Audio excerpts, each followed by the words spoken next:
If I can see it, then I can do it. If I just believe it, there's nothing to it. I believe I can fly. I believe I can touch the sky. Think about it every night and day. Spread my wings and fly away. I believe I can soar. See me running through that open door. I believe I can fly. I believe I can fly. I believe I can fly.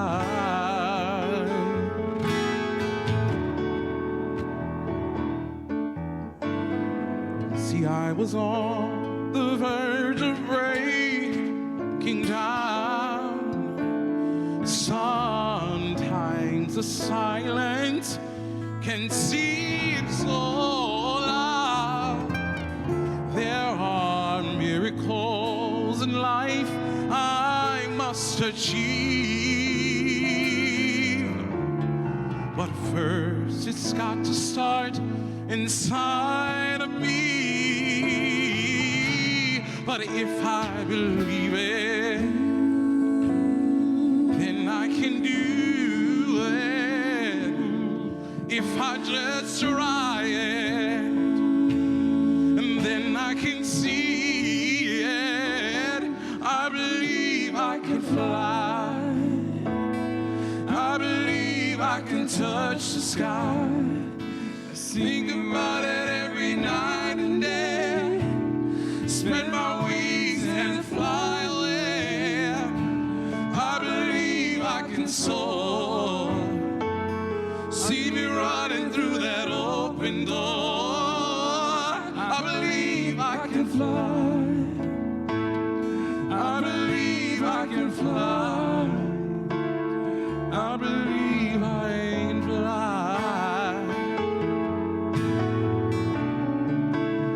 'Cause I believe in me.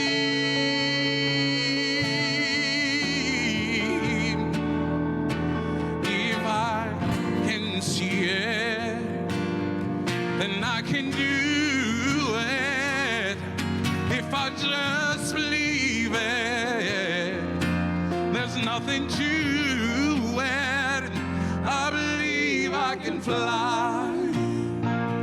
I believe I can touch the sky. Think about it every night and day. Spread my wings and fly away. I believe I can soar. See me running through that open door. I believe I can fly. I can fly. I believe I can fly. I can fly. I believe I can fly. And I can fly. I can fly. I can fly. I can fly. I can fly. I can fly. I can fly. I can fly. I can fly. I can fly.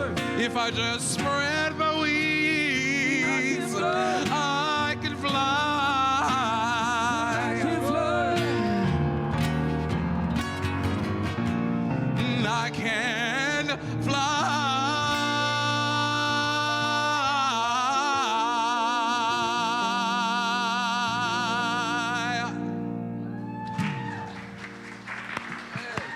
I want to invite to the Bima Dr. Reverend Keith Cox. Mr. Dedrick Bonner, ladies and gentlemen.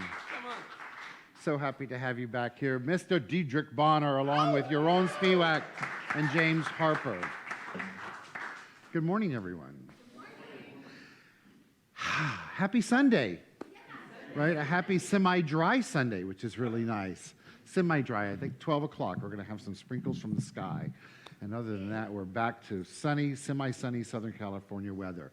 Well, it's a pleasure to be here with you as we come together in community, as we do every Sunday morning, to look at the concept of flying, not externally, but internally, going on a journey of floating on what appears to be the unknown, but what we know it actually is the power and the presence of the only thing that exists. We are a center here that practices the science of mind primarily, and that philosophy, faith, and way of life says that there's only one energy, one activity, one thing ever existing. We call it God, but it matters not what you call it. You can call it the thing itself, or source, or life, or Betty, or John, or Jack, or by your own name, because it's all the same thing. It is an infinite, inexhaustible power that expresses itself universally, and it individualizes itself through you and through me. And so the more that we call it, because we're conscious, audible beings, the more that we develop a consciousness that's reflective of it, and the more that we express a faith in it where we indeed can fly. And sometimes it feels that as we're navigating humanity, that we are floating on a cloud, but the cloud is just simply a consciousness that is so pure and simple that it feels contrary to everyday activity. So that's, in essence, really what we're about here. So any questions? Okay, so so there'll be some coffee and cake a little later. Got to shake it up a little bit, right?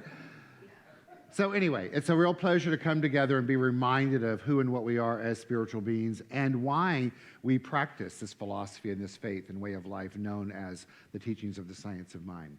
So I'd like for you to take a moment, and I'll tell you when to go, say hello to each other, and as you do so, if you'll turn off any of your electronic devices, unless they're sustaining your hearing or your heart, then turn those off till after the service. Take a moment and say hello to everyone, please.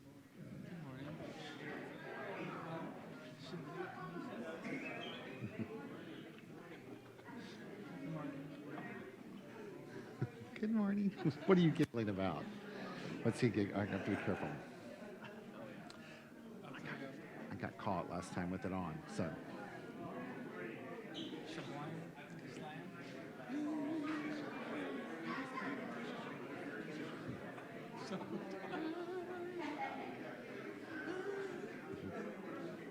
No, sir. All right, so let's come together. Take a seat, please. I know. You'll have more time to do that during the cake and coffee, the coffee, cake, and caffeine. For those of you that have been seeking a decaf experience here, we now have little packets back there. I agree wholeheartedly. It's all about the decaf. Hello, let's all say hello to our boy. He's so cute. He's like, decaf, I want some. I'm hyped up already on caffeine. Let's go with the decaf. So let's also take a moment and say hello to those of us watching online and live streaming. Hello. So we begin our ceremony, our service every Sunday morning with a ritual.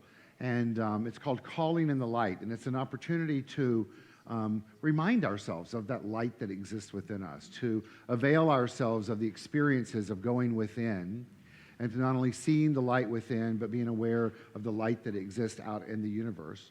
We're told and taught that there really is only light, that when darkness exists, it's just simply the absence of light, but the light itself is infinite by nature as well, and is imbued within you and within me. And so that ritual that we have today and every Sunday is guided by a practitioner, as well as we have some music that'll go along. You get the opportunity to sing and respond to what's called call and response to that as well, and an illuminator to light our candles. So I'd like to invite to the bima one of our longtime practitioners and founding members of the center, Tim Barber, to the bima, and one of our board members, Matt Fonda, who will be illuminating the candles, and our musicians will take us on the journey.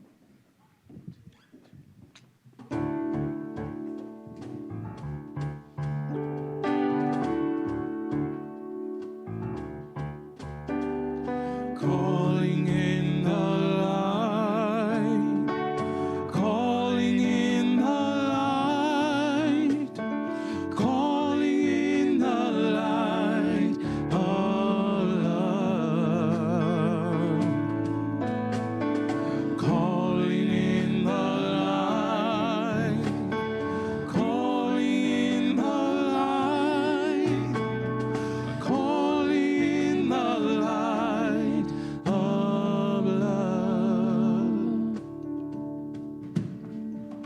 ritual we perform this morning is called Calling in the Light.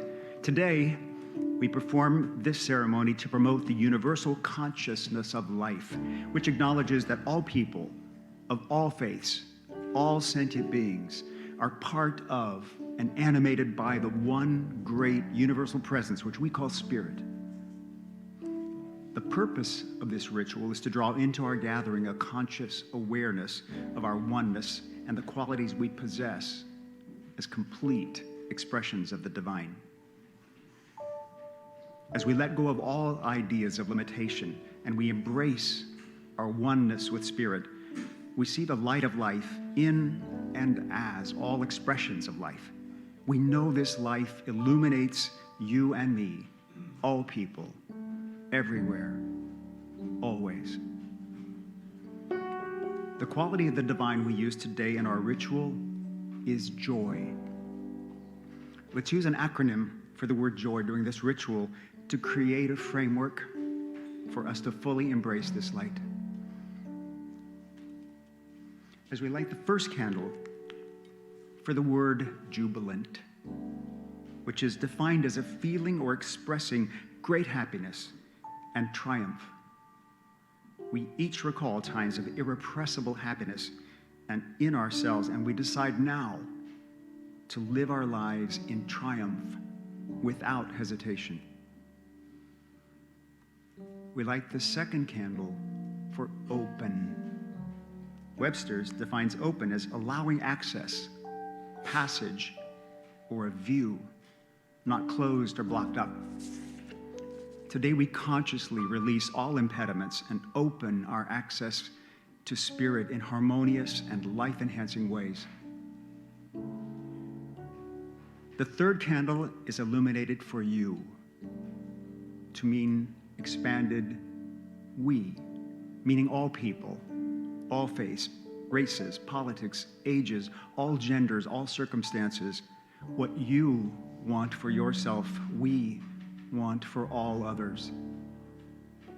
We feel the surge of joy in this conscious opening of our minds, our hearts, our soul and being.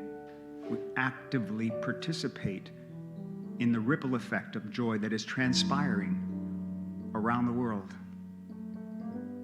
Joy, jubilant, open, you. In closing this ritual, let's focus on the fourth candle we recognize as the healing candle. I ask you to take a moment to think of all who have been affected by the events in California this week and silently place them into the light of the healing flame.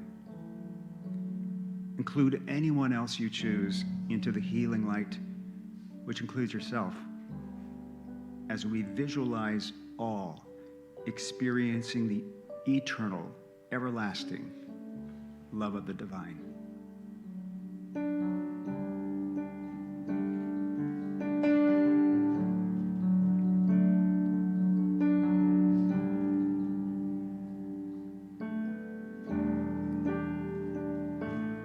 I am love, I am love, I am peace, I am peace in my heart, in my heart. I am free, I am free, I am spirit, I am spirit, I am soul, I am soul.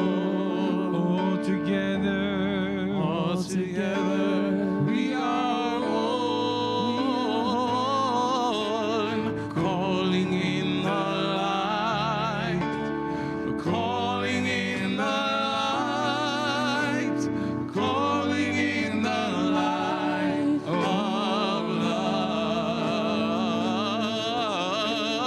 calling in the light, calling in the light, calling in the light of love,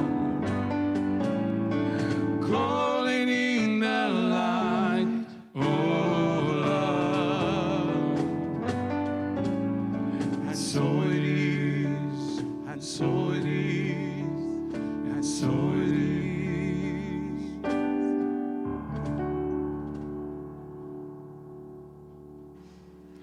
please join me in a brief spiritual mind treatment. Let's know that there is one thing going on. Spirit. Omnipotent, omniscient, completely creative, eternal, everywhere present, that is making life joyful in and through me and you and everyone. That joy is unstoppable. That joy is free and laughing out loud. That joy is kind and inclusive and comes at no one's expense. That joy is free, and any hint of impediment, of sadness, of reservation is dropped right now. And we recognize our inner, innate, God-given joy. We see it. We lift it up and nurture it and hold it high and know that that is the truth of our being. We take these words and fling them up.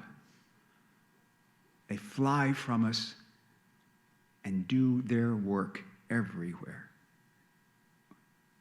We're astonished and excited that that's how it works. And together we say, so it is.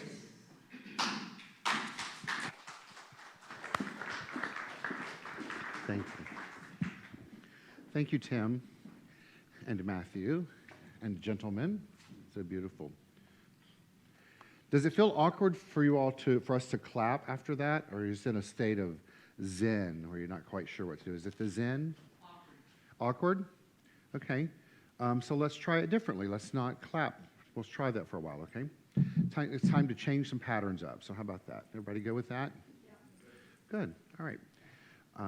So the theme for today is joy. And as you can hear, we've chosen that quality as the candle lighting.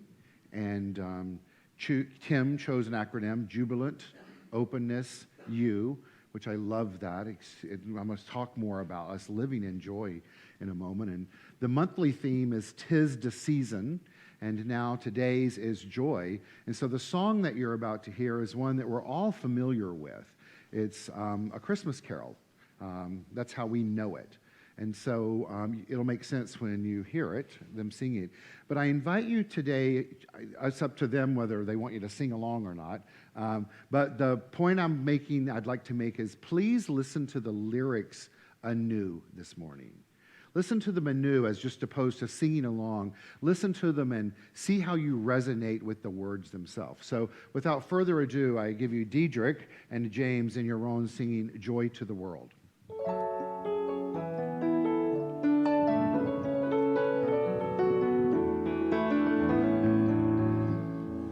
Joy to the world, the Lord is come.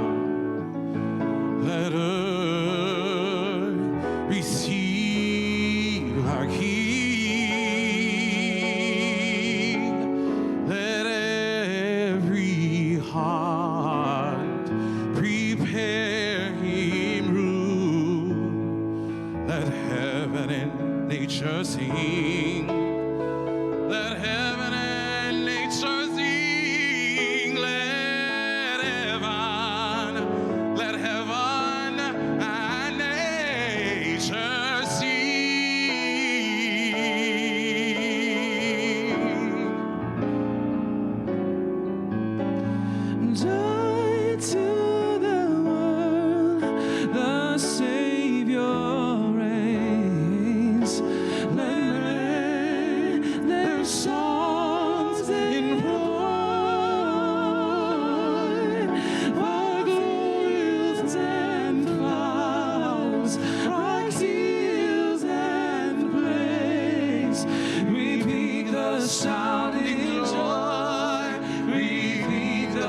Beautiful. Our own personal collection of the three wise men. I love it. Right?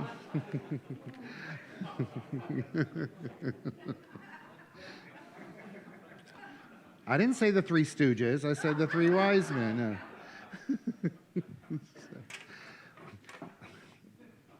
So in preparing for today and hearing that song over and over, it took me back to my childhood of singing it in the Baptist church in Jonesboro, Georgia, as Christmas was to come, and remembering that moment of singing it with the understanding or the intention that, in essence, that song was heralding the birth of the baby Jesus.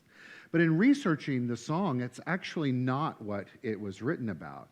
It was actually written about the anticipation of the second coming of Christ. And so in looking at that from a metaphysical perspective, we don't believe that the Christ, the man, came for our salvation, that he came as an example. And so the stories in the Bible of Jesus, the man, are written from the perspective of events that transpired, whether they're true or not, so that you and I can read those and understand that within us is the capacity to create or experience or participate in miracles. Now, I talked last week about a miracle being, in metaphysical terms, a new perspective. It's about stopping in life when one is bogged down in old ideology or confronted with a situation where you've forgotten who you are as a divine being, and in so doing needs to take a step back, and to celebrate that opportunity and choice to take a step back, take a deep breath in, and allow the awareness of the presence of the Christ that exists within us to rise up and then choose from that perspective. In the teachings of our philosophy and faith and way of life known as the science of mind, that, if you will, is the second coming of Christ. Because the first coming of Christ is that Christ-like nature that exists within you and within me that is inherent within us as life itself takes root and takes presence within our physicality. But so often we forget that as we begin to navigate the events and the transactions and the nature of life itself.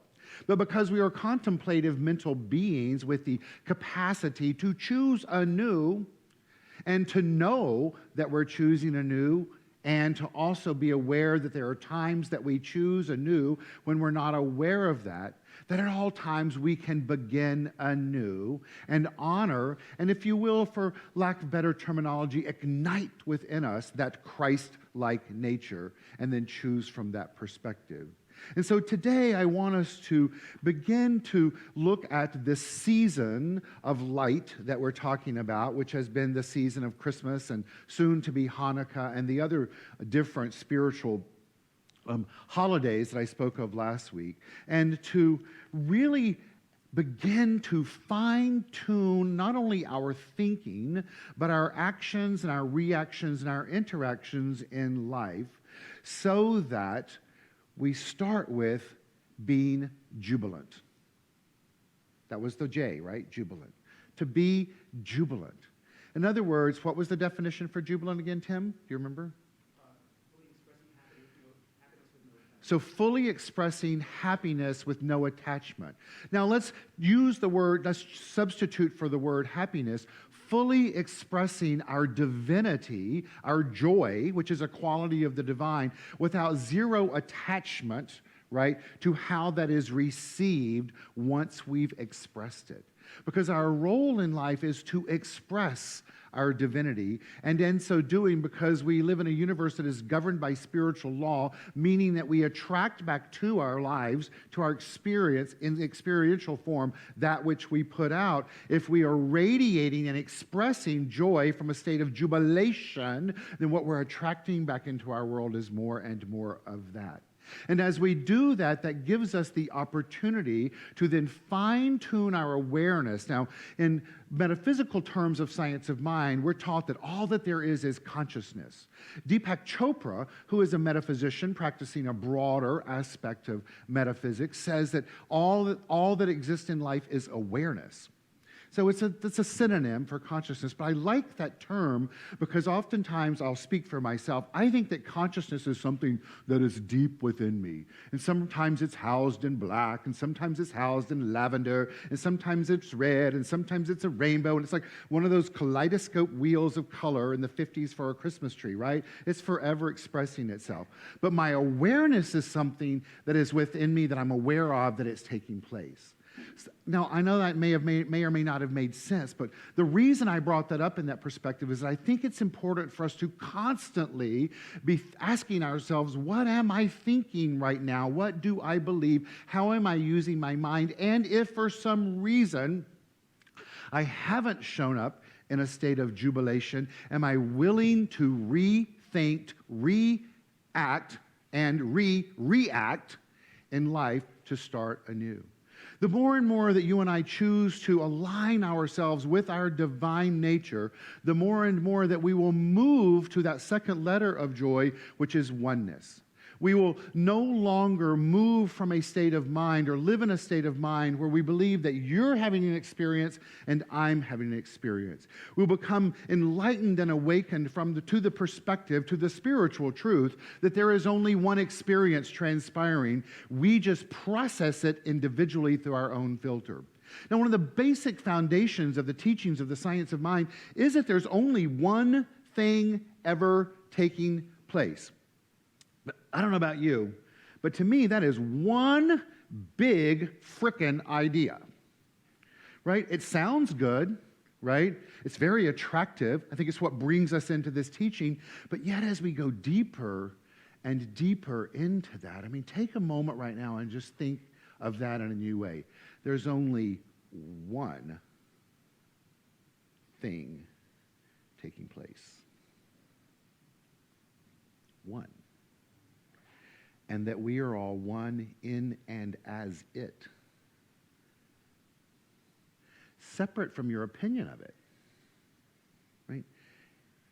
And the more and more that we align ourselves with that spiritual truth and live in accordance with it, the external of life gets better and better. Not because there is some mystical, magical thing out there that goes, you're being a good one, you get good. It's because we live in a universe that's governed by spiritual law, and therefore that which we are choosing to express, to be, to know as, and to act in accordance to is what we get to experience. And so today I want us to choose in a new way to live as a jubilant being of oneness. And then to seek consciously, to be aware that what we're attracting into our world at all times is an individualized expression of oneness being jubilant that just happens to have a different name than you, a different name than I have, that may be practicing a different holiday this season. But as we navigate this experience called life, that when someone says to us, Joyeux Noël, meaning Happy Christmas, or Merry Christmas, or Happy Hanukkah. That's not the translation for Happy Hanukkah, by the way, but you get where I'm going, right? That as opposed to you and I just stopping to go, yes, Merry Christmas to you, but we take a moment and stop and ask ourselves, in this very moment, am I willing to be the power and the presence, the joy, the jubilant oneness of life itself, and receive the greeting that has come towards me in whatever form or fashion it has? Let that vibrational frequency align itself with my divinity, and then consciously and purposefully and intentionally put it right back out to the universe, knowing that as I do so, there's a ripple effect of how it moves through the universe and must return to me, and its nature is to return to me multiplied abundantly. But for you and I to have that experience of abundance, we have to be open to it. We have to open our minds and open our hearts and literally open our arms to embrace that good as it returns to us, then choosing to allow ourselves to receive it and to embrace it and to align with it, to magnify as it, and then let it go again right back out to the universe. Joy. It's inherent within you and within me. The song kind of tells us that, let heavens and nature sing because it's taking place. But it's not taking place because some individual has come down from the sky and been anointed as he arrived for the second time. It's taking place because you and I have fine-tuned our mind to use our life and the power that exists within us in a conscious way, in a giving way, in a compassionate way. Joy, where does it come from? The great Dr. David Hawkins says this about joy. He says, the source of joy is always present, always available, and not dependent on circumstances. And there are only two obstacles to it. One, the ignorance that it is always available and present. And two, valuing something other than peace and joy above the peace and joy because of the secret pleasure of the payoff. What is he telling us? He says that there's only two reasons that you and I may not be experiencing or expressing joy in life. One is because we're ignorant that it exists. Well, you're not ignorant anymore. You know. Today you know. How do you know? I've told you.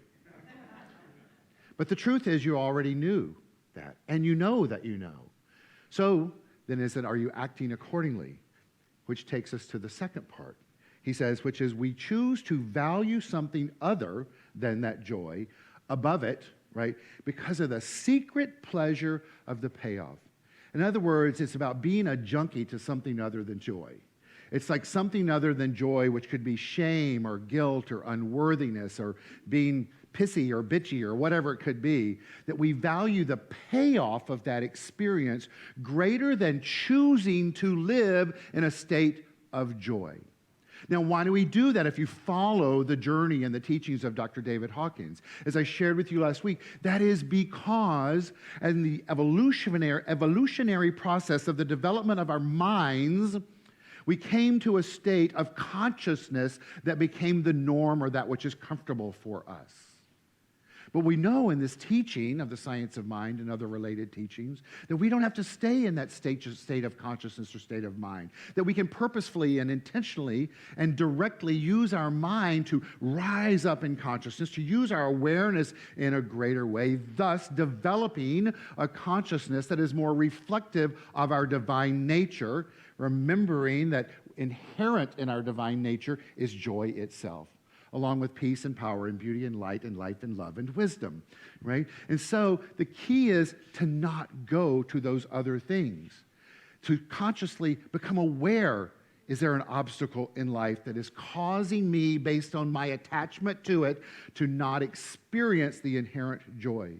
It's important for us to remember that joy in and of itself is not only always present, that we have the ability to express it and experience more of it, but it's one of the highest expressions that exist of spirit. And the way for you and I to experience and express more of it is to consciously use the spiritual laws at our disposal.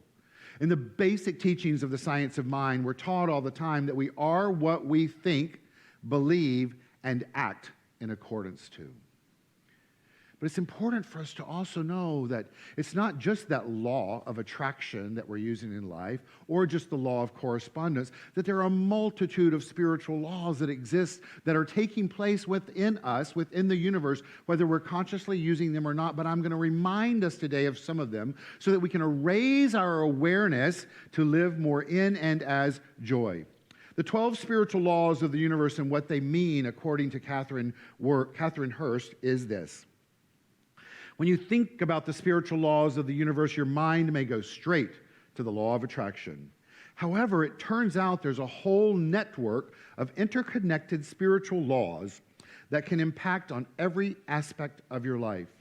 Even better, although these laws can be used to assist in the law of attraction, you don't need to be working on any particular manifestation goal to benefit here. often discussed with reference to the healing practice of Ho'oponopono. Did I get it right, Lenore? Yay. The 12 spiritual laws of the universe each teach you something unique about well-being and happiness. When you don't understand the connections between the spiritual laws, oftentimes we'll encounter obstacles. We may feel lost or frustrated or confused about our purpose in life. May even feel like virtually everything goes wrong for us. However, the key, as I said earlier, is to raise our awareness of the interconnected laws, and in so doing, typically people that do that report feeling more confident, productive, and reflective than ever before. The first law is the law of divine oneness. I spoke of that earlier this morning, of being interconnected in that one activity based on Tim's acronym of Jubilant Oneness U, joy. The law of divine oneness is the foundational law, according to which absolutely everything in our universe is interconnected. In other words, every choice, word, desire, and belief you have will also have an impact on, she writes, the world, and I'm going to say the universe, and the people in your life. Think about that for a second as I drink water. Every word, every choice, every desire, and every belief you have has an impact on the universe and the people in your life. So if you've ever, including me, had a word or a desire or a belief that we felt that we expressed that was less than our divinity, forgive yourself right now. Release it and let it be. And then change your vibration, which moves us to the second law, which is the law of vibration. The law of vibration is that every particle in the universe is in constant movement and constantly carries energy. This applies to enormous parts of the universe, like the planets and the stars. However, it also applies to the chair underneath you or the table where your computer sits. In addition, everything has its own specific energy frequency. High energy particles are naturally attuned to other high energy particles, and the same is true for those who have low energy. Basic teachings of Dr. David Hawkins. If your goal is to live a more productive and full life, consider what you would need to do to heighten your energy frequency. So what we're being told here is not just what we think and believe and act accordingly to, but we're actually emitting a frequency at all times and attracting back into our lives that which is equal to our frequency. So it's not just change your thinking, change your life, it's change your vibrational frequency and change your thinking, and your life will change. Which then takes us to the third law, which is the law of correspondence, which I love this law. Because what it's telling us here is that the law of correspondence is directly related to the foundational law of divine oneness. The key idea here is that patterns repeat throughout the universe, and that prominent patterns can also be found repeating on a very small scale. For example, think of the popular example of the spiral pattern that reappears in a huge number of places in the galaxy. Look for patterns in your own life and in your thinking, and notice how they repeat elsewhere in the world or the universe. As you do so, consider the kinds of pattern changes you might be able to make and how those will create change on a large scale. What patterns are you willing to give up in life? And are you willing to use your mind in a way to reflect your oneness in a way so that you may create a new pattern that then carries itself out into the universe that will automatically match up with that pattern that already exists? You all know Rachel Hobry, who's a member here, a beloved friend of mine, who's a great artist, and she has an exhibit that's opening on Thursday night, and it's 3 huge panels of individual spirals. And it's so fascinating to look at everyone's individual interpretation of a spiral, but yet when you step far enough back and look at it, you see the patterns of the spirals repeating themselves, which speaks to just this very law, the law of correspondence. What we're being told here in all of this is that we have the ability to affect our world, ultimately, the world. And that joy is a place, a state of mind that will do so in a way that will truly make a difference on our planet. We believe that joy, just open yourself, oftentimes is one of the highest vibrational frequencies that exist, and Dr. David Hawkins has told us that this is true. Love, we oftentimes believe, is the highest, but it's not the highest form or level of consciousness, according to Dr. David Hawkins.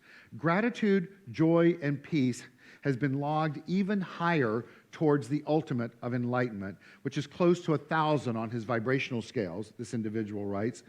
Tables below, which I have, if you can look at it at some point if you'd like. Here's how the table works. Just like how seismographs are used to measure earthquakes, recent breakthroughs have allowed researchers to measure a person's energetic frequency on a specific vibrations scale. Well, how does the scale work, as I talked about it last week? Well, imagine you have a scale of 1 to 1,000, with 1,000 being the highest state a human being can attain. If you reach this level, you would be an enlightened master. At the lowest end of the spectrum is someone who is not thriving at all.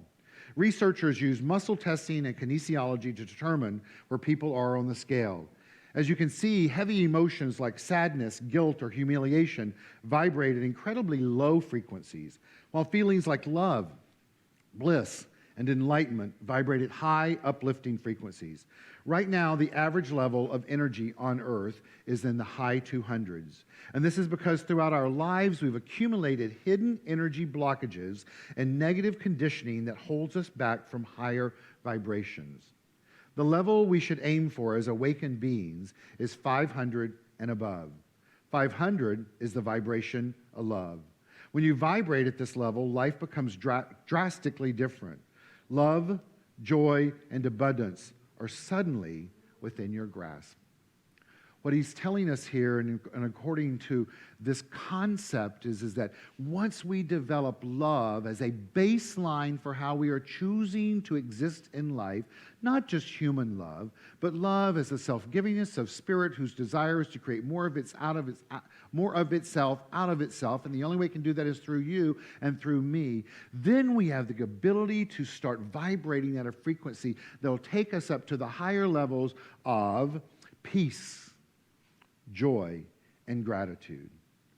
Scientists have discovered that your energy and your energy frequency doesn't just affect you, it affects those around you too. And so, how do we do that? How do we find that place of joy in our life? Well, I have an affirmation I would like for us to say together, and it is this. I'm going to read it to you first. I pause this very moment to focus and feel the joy of life forming and manifesting in my life right now. Please repeat after me. I pause this very moment to focus and feel the joy of my life forming and manifesting in my life right now. So how do we get there in life? We do that by seeking to demonstrate the very power that exists within us. In other words, we become awakened practitioners of this teaching known as the science of mind, this philosophy, this faith, and this way of life. Dr. Ernest Holmes tells us in the book, The Science of Mind, the one seeking to demonstrate the power of spiritual realization in everyday affairs should believe in divine guidance. They should affirm that their mind is continually impressed with the images of right action, and that everything in their life is controlled by love, harmony, and peace, those higher vibrational frequencies, if you will. That everything they do prospers, and that eternal energy back of all things animates everything which they undertake. Every objective evidence contrary to good should be resolutely denied, and in its place should come a sense of right action. They should feel a unity of spirit in all people and running through all events. They should declare that spirit within them is God, quickening into right action everything they touch, bringing the best out of all their experiences and forever guiding and sustaining. The greatest good which their mind is able to conceive should be affirmed as a part of their everyday experience. No matter what the occupation of the individual, they are a mental and spiritual practitioner. And from such daily meditation, they should venture forth into a life of action with the will to do, the determination to be, and a joy in becoming. What he's telling us is as we continue on this journey of finding our personal self-empowerment through a spiritual awakening, it is important to remember who we are as spiritual beings. To not just know it intellectually, but to remember it and to have every action in life reflect that. To have every reaction in life reflect that. And every interaction with life reflect that. To choose at all times to let our divinity guide us. Our peace, our power, our beauty, our joy, our light, our life, our love, our wisdom. And in so doing, the universe itself will quicken that into an experience that returns to us equal to that which we've expressed. And then to consciously choose, as he said, to make sure that we do it in joy. Thank you. Thank you.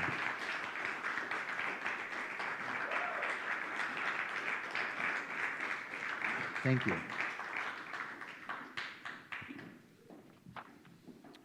What the world?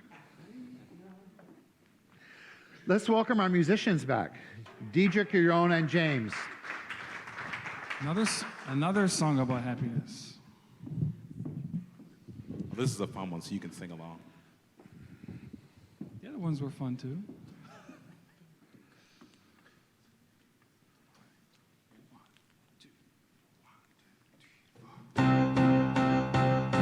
It might seem crazy what I'm about to say. You go ahead and put your hands together. Sunshine, she's here. You can take a break. Hot air balloon, I can go to space. In the air, but I don't care, baby, by the way. Because I'm clap along if you feel like a room without a roof. Because I'm happy. Clap along if you feel like that's what you want to do. Because I'm happy. Clap along if you know what happiness is to you. Because I'm happy. Clap along if you feel like that's what you want to do. Here come bad news, talking this and that. Yeah, give it all you got, but don't hold it back. Well, I should probably warn you, I'll be just fine. No offense to you, don't waste your time. Because I'm clap along if you feel like a room without a roof. Because I'm happy. Clap along if you feel like that's what you want to do. Because I'm happy. Clap along if you feel like happiness is the truth. Because I'm happy. Clap along if you feel like that's what you want to do. Happy. Bring me down, my love is too high. Bring me down, come happy right now. Bring me down, my love is too high. Bring me down, because I'm clap along if you feel like a room without a roof. Because I'm happy. Clap along if you feel like that's what you want to do. Clap along if you know what happiness is to you. Because I'm happy. Clap along if you feel like that's what you want to do. Hey, happy, happy, happy, happy, happy, happy, happy, happy. One more time, let's go. Because I'm clap along if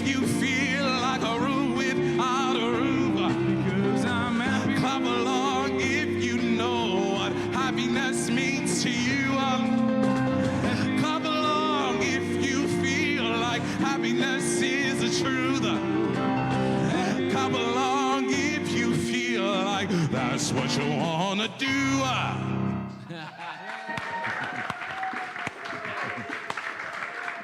Mr. Dedrick Bonner with James Harper and Yaron Spiwak.